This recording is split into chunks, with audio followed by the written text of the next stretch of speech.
ఈ చలికాలంలో చాలా కామన్‌గా చాలా మొక్కలకి ఇలా మిల్లీ బగ్స్ అయితే పడుతూ ఉంటాయి కదండీ!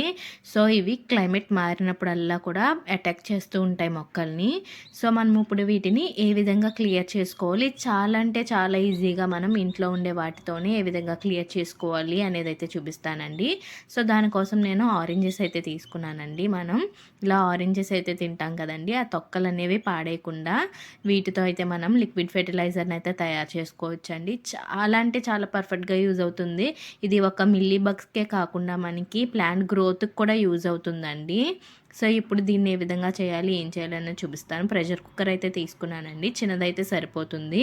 అండ్ ఇక్కడొచ్చేసి నేను 3 కాయల తొక్కలైతే తీసుకున్నాను. సో, చూస్తున్నారు కదా! ఈ విధంగా తొక్కలన్నిటిని కూడా వేసేసుకోవాలి. వేసేసుకున్న తర్వాత ఇందులోకి కొంచెం ముక్కలు మునిగేదాకా వాటర్ అయితే పోస్తున్నానండి. పోసేసిన తర్వాత ఒక 5, 6 కూతల దాకా వేయించుకోండి. ఇలా వేయించుకున్న తర్వాత మొత్తం మెత్తగా అయితే ఉడికిపోయి ఉంటాయండి. ఆ తొక్కలు తీసేసుకోవాలి ఇప్పుడు అందులో నుంచి. సో, మనం ఇది యూజ్ చేయడం వల్ల ఏంటంటే, ఆ చేదుకి మనకి మిల్లీ బగ్స్ అనేవి ఒక రోజుకే పోతాయండి.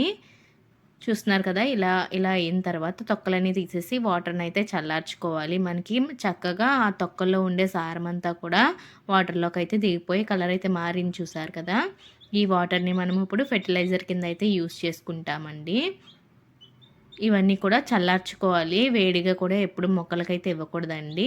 నా దగ్గర ఈ బాటిల్ అయితే ఉంది. Spraying bottle. ఇందులోకి నిండుగా వాటర్ అయితే తీసుకున్నా. అంటే 1 లీటర్ దాకా తీసుకున్నానండి వాటర్. ఆ 1 లీటర్ వాటర్‌లోకి ఈ లిక్విడ్‌నైతే వేసేసి మంచిగా అంతా మిక్స్ చేసి మనం మొక్కలకైతే ఎక్కడెక్కడ అటాక్ అయి ఉందో అంతా స్ప్రే చేయాలండి. అండ్ ఇది ఫ్లవర్స్ పైన కూడా స్ప్రే చేయొచ్చు. మనకి ఎటువంటి ప్రాబ్లమ్ అయితే రాదండి. చాలా అంటే చాలా బ్లూమింగ్ ఉంటుంది. సో, ప్రతి మొక్కకి ఒక మందార మొక్కకనే కాదు, ప్రతి మొక్కకు కూడా మనం ముందుగానే స్ప్రే చేసుకుంటే గనక ఏ రకమైన పురుగులు మన మొక్కలకైతే పట్టుకోకుండా ఉంటాయండి. సో, చూస్తున్నారు కదా! నేను ప్రతి మొక్కకు కూడా కొడుతున్నాను. ఇక్కడొచ్చేసి చిక్కుడు పాదుకొచ్చేసి చిన్న చిన్న పురుగేదో పట్టిందండి. అంటే బూజులా కడుతుంది. సో, దానికి కూడా కొడతా ఉన్నానండి. ఇలా మొత్తం అన్ని మొక్కలకి కూడా మనకి కొడితే ఏంటంటే మంచి ఫ్లవరింగ్ ఉంటుంది. ఏ రకం పెస్టిసైడ్ కూడా మనకి మొక్కలకైతే పట్టుకోకుండా ఉంటుందండి.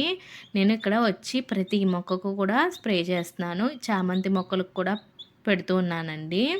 అందులో ఉండే ఆ చేదు ఘాటుకి మనకి మిల్లీ బగ్స్ అనేవి ఒక్క రోజుకే మాయమైపోతాయి. అండ్ ఇంతే కాకుండా ఇలా స్ప్రే చేసేసి అయిపోయింది అని అయితే అనుకోకండి. ఇలా మనం వారానికి ఒకసారి అయితే ఖచ్చితంగా ఒక నెల పాటు అయితే చేసుకోవాలండి.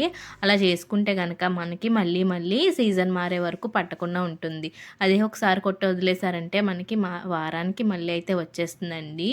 సో, ఒక్కసారికైతే మనకి ఇది క్లియర్ అయిపోదు బగ్స్ అనేవి. మామూలు మొక్కలకి పట్టకుండా ఉన్న మొక్కలకి ముందుగా కొట్టుకుంటే బానే ఉంటుంది గానీ, పట్టి ఉన్న ఆటిలకి ఖచ్చితంగా మనకి వారం రోజుల పాటు కొట్టుకోవాలండి. సో, చూస్తున్నారు కదండీ! ఈ విధంగా మొక్క మొత్తం తడిచేదాకా కూడా కొట్టుకోవాలి. నేనిలా ఆల్రెడీ యూజ్ చేసి తర్వాత మీకు చూపిస్తున్నాను గాబట్టి, నాకైతే బగ్స్ అయితే ఇప్పుడు లేవండి ప్రెజెంటు.